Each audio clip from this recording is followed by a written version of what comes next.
Assalamualaikum warahmatullahi wabarakatuh.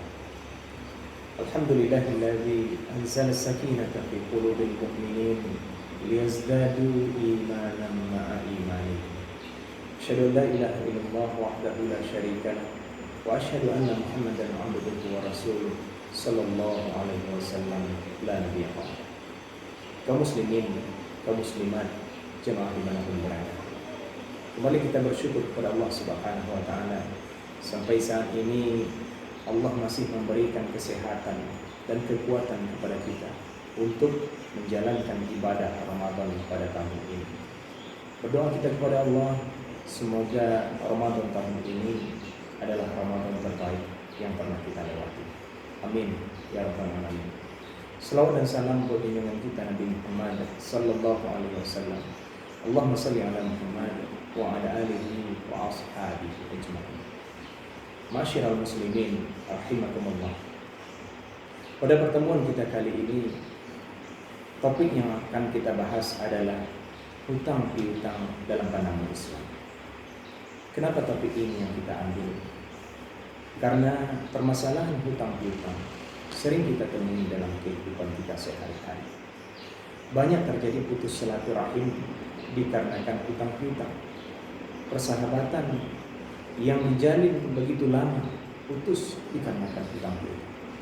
Dan bahkan antara saudara dengan saudara rela putus silaturahim dikarenakan hutang piutang. Ini dikarenakan apa? Karena orang yang memberi piutang dan orang yang berhutang tidak paham dengan fikih hutang piutang. Oleh karena itu pada kesempatan ini kita akan membahas ada orang yang memberikan pinjaman dan ada orang yang meminjam. Masyiral muslimin rahimakumullah. Memberikan pinjaman adalah sesuatu perbuatan yang baik dan bernilai ibadah. Karena memberikan pinjaman pada hakikatnya kita meringankan beban saudara kita. Rasulullah sallallahu alaihi wasallam bersabda, "Wallahu fi 'auni 'abdi, maka 'abdu fi 'auni akhi." Allah senantiasa akan memberikan pertolongan kepada hambanya selagi hamba tersebut selalu menolong saudara. Dan di hadis yang lain Rasulullah sallallahu alaihi wasallam bersabda, "Ma min muslim yuqridu musliman qardan marratayn illa kana tasaddaqiha marrat." Tidaklah seorang muslim memberikan pinjaman kepada muslim yang lain sebanyak 2 kali, sesungguhnya dia sudah tercatat bersedekah sebanyak 1 kali. Artinya kaum muslimin, memberikan pinjaman ini disunahkan selagi pinjaman itu untuk kebaikan bagi orang yang meminjam. Akan tetapi sebaliknya, kalau seandainya kita mengetahui bahwa pinjaman yang kita berikan itu digunakan untuk maksiat, maka haram hukumnya kita memberikan pinjaman. Sebagaimana di dalam surat Al-Maidah ayat 2 Allah berfirman, "Ta'awanu 'alal birri wat taqwa wa la ta'awanu 'alal itsmi wal 'udwan." Tolong menolonglah kamu atas kebaikan dan takwa, dan jangan kamu tolong menolong atas dosa dan bermusuh. Oleh karena itu kaum muslimin, memberikan pinjaman disunahkan. Itu adalah perkara yang baik. Akan tetapi kalau seandainya orang yang memberikan pinjaman dan orang yang meminjam tidak paham dengan fikih hutang piutang, tidak mengetahui adabnya, bisa jadi perbuatan yang baik ini akan berujung dengan keburukan, berujung dengan putusnya silaturahim. Oleh karena itu kita akan membahas satu persatu adab hutang piutang. Yang pertama yang akan kita bahas adalah adab orang yang meminjamkan. Ada 3 adab orang yang meminjamkan. Yang pertama, niatkan karena Allah. Ketika kita berniatkan karena Allah untuk menolong saudara kita, itu akan bernilai ibadah. Innamal a'malu binniyat wa likulli imri'in ma nawa. Sesungguhnya sesuatu itu tergantung kepada niat, dan seseorang akan memperoleh sesuai dengan apa yang dia niatkan.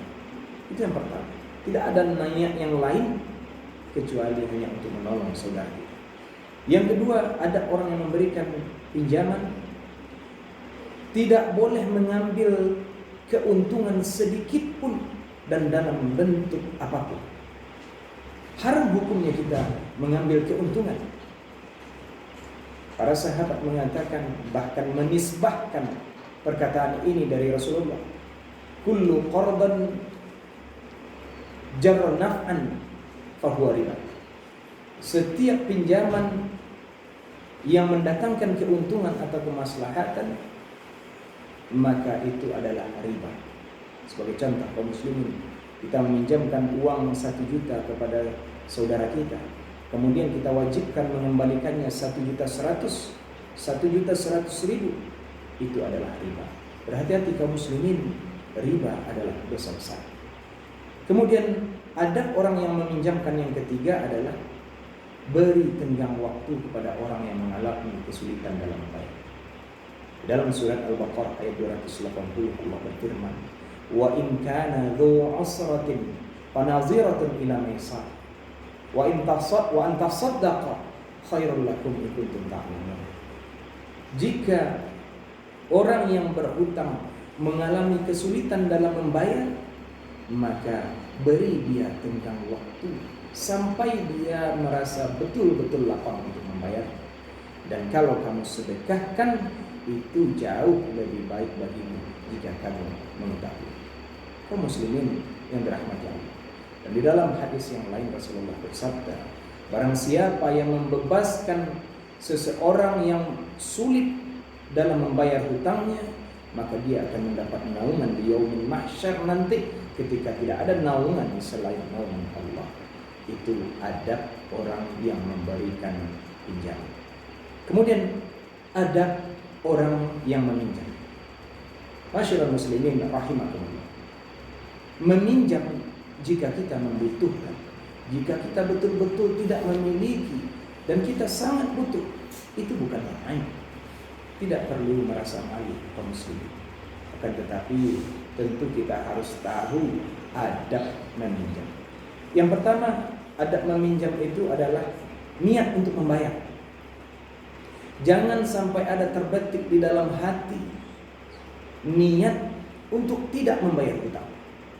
Karena Rasulullah SAW bersabda, ayyuma rajulin yadayyanu dainan wa huwa mujmi'un alla yuwafiyahu iyyahu laqiyallahu syariqah.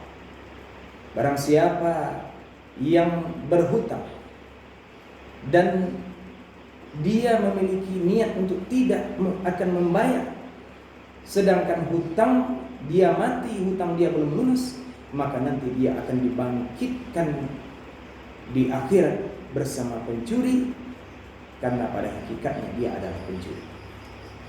Kemudian di hadis yang lain Rasulullah bersabda, man akhadha amwalan nas yuridu atlafaha atlafahullah. Barang siapa yang mengambil barang orang lain, dalam hal ini berhutang, kemudian punya niat untuk tidak membayar, maka Allah akan binasakan orang itu. Berhati-hati kaum muslimin, jangan sampai ada terbetik di dalam hati kita untuk tidak akan membayar. Ada orang kaum muslimin, kita pinjam uang dia, bagi dia hanya kecil, mudah-mudahan dia lupa, atau mudah-mudahan dia cepat mati. Kaum muslimin yang dirahmati Allah, bisa jadi orang tersebut lupa terhadap hutangnya, kan, tetapi Allah tidak pernah lupa terhadap hutang yang kita miliki. Itu adab yang pertama, niat untuk membayar. Kemudian yang kedua, jangan menunda-nunda hutang jika sudah memiliki uang. Nah, Rasulullah SAW bersabda, matlul ghani zulm. Menunda-nunda hutang adalah kezaliman. Banyak orang kaum muslimin berjanji membayarnya tanggal sekian, ketika bertepatan tanggal sekian, rupanya ada kebutuhan lagi yang dia pakai untuk sesuatu, sehingga tidak jadi dia bayar. Itu merupakan kezaliman kaum muslimin. Itu adalah merupakan dosa. Oleh karena itu, ketika kita memiliki uang, segera lunasi, segera bayar hutang kita. Jangan sampai menunda-nunda. Kemudian yang ketiga kaum muslimin, hendaklah hutang kita dicatat. Rasulullah Sallallahu Alaihi Wasallam bersabda, tidaklah seorang muslim melewati 2 malam sedangkan dia memiliki hutang, maka hendaklah dia mencatat hutang-hutangnya. Kaum muslimin yang dirahmati Allah, artinya tidak boleh kita sampai 2 hari tidak menuliskan hutang kita. Ketika kita berhutang, kita catat hutang kita dan beritahukan kepada ahli waris. Dan kalau bisa dihadirkan 2 saksi. Karena terkadang kaum muslimin ada ahli waris ini yang tamak, yang tidak mau membayar hutang orang tuanya. Padahal dia sebenarnya mengetahui, akan tetapi karena tidak dicatat, dia tidak mau membayar. Berhati-hati kaum muslimin, hutang ini kalau seandainya tidak kita bayar, terkatung-katung amalan kita. Dan bahkan di hadis yang lain, mujahid sendiri mati di medan perang, orang yang mati syahid. Biasanya kita tahu kaum muslimin, orang yang mati syahid langsung masuk ke dalam surganya Allah tanpa hisab. Akan tetapi jika dia berhutang, terhalang dia masuk surga karena hutang. Demikian kaum muslimin, mudah-mudahan bermanfaat apa yang kita sampaikan ini. Subhanakallahumma wa bihamdika, asyhadu an la ilaha illa anta, astaghfiruka wa atubu ilaik. Assalamualaikum warahmatullahi wabarakatuh.